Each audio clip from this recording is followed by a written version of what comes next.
Hello welcome दोस्तों।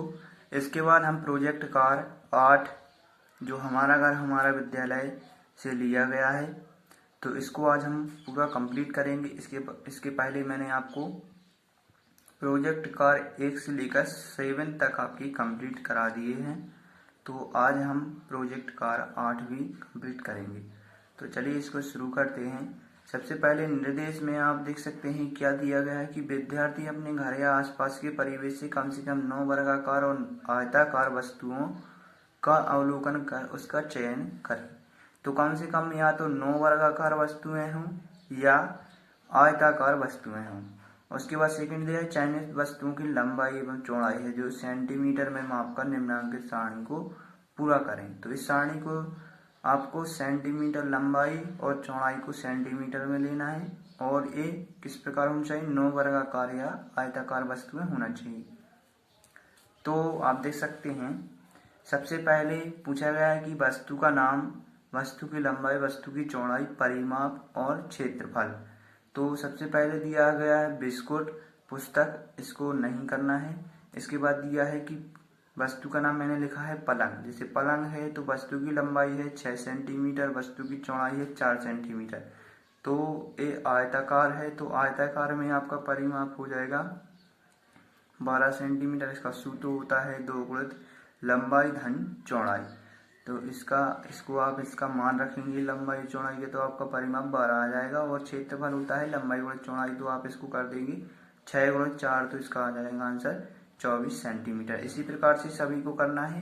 तो आप देख सकते हैं यदि लंबाई और चौड़ाई का मान अलग अलग है तो समझ लीजिए कि वो वस्तु आयताकार है। यदि लंबाई और चौड़ाई का मान एक सा है तो आप समझ लीजिए वो वर्गाकार है।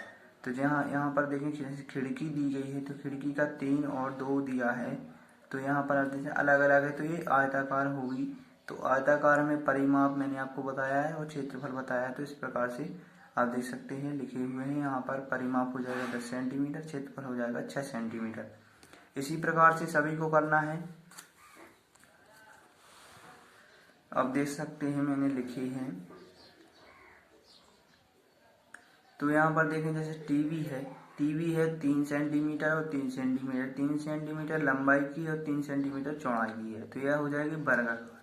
तो वर्गाकार में होता है परिमाप होता है इसका 4a यानी 4 गुणित a, यानी ये होता है भुजा की माप।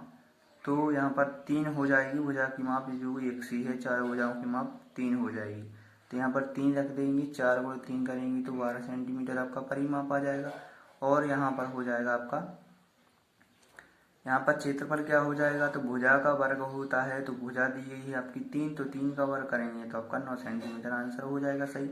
इसके बाद दिए गए हैं, इसके बाद ऐसे ही और दिए गए हैं, तो इनको भी आपको देख सकते हैं, इनके आंसर दिए गए हैं, तो इनको आपको अपने रजिस्टर में इसको कर लेना है, करके देखना है कि किस प्रकार से आ रहे हैं आंसर। तो इसके बाद दिया है, इसके बाद प्रश्न दिए गए हैं, तो प्रश्न को आपको उत्तर लिखना है। तो किस वस्तु का क्षेत्रफल सबसे अधिक है, तो आप इनमें से देख सकते हैं क्षेत्रफल की लाइन में जाकर आप देख सकते हैं कि सबसे ज्यादा क्षेत्रफल किस वस्तु का है। तो दीवार का आप देख सकते हैं 100 सेंटीमीटर है, लेकिन सभी का 100 से कम दिया गया है, तो यहाँ पर लिख देंगे दीवार का क्षेत्रफल सबसे अधिक। तो क्वेश्चन नंबर 2 दिया है प्रश्न 2, किस वस्तु का परिमाप सबसे कम है।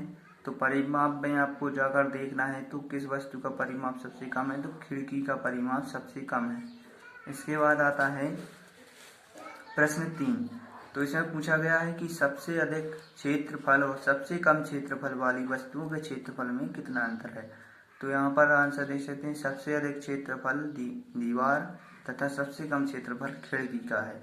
तो अधिक में से आपको कम घटाना है, तो इसका क्षेत्रफल हो जाएगा, दीवार में से आप खिड़की को हटा देंगे तो दीवार का क्षेत्रफल दिया था 100 और खिड़की का है 6, तो इसको हटा देंगे तो आपका 94 सेंटीमीटर सही आंसर हो जाएगा। इसके बाद आता है प्रश्न क्रमांक 4, तो इसमें पूछा गया है कि ऐसी वस्तुओं के नाम लिखिए जिनकी लंबाई एवं चौड़ाई बराबर है।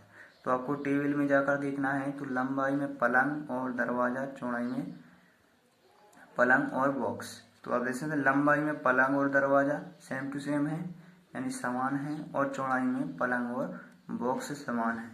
तो यह आपका प्रोजेक्ट कार 8 भी कंप्लीट हो गया है। तो यदि आप चैनल पर नए हैं तो चैनल को सब्सक्राइब जरूर कर लीजिए और वीडियो अच्छी लगे तो लाइक और शेयर कर देना है। इसके बाद हम प्रोजेक्ट कार 8-9 को देखेंगे।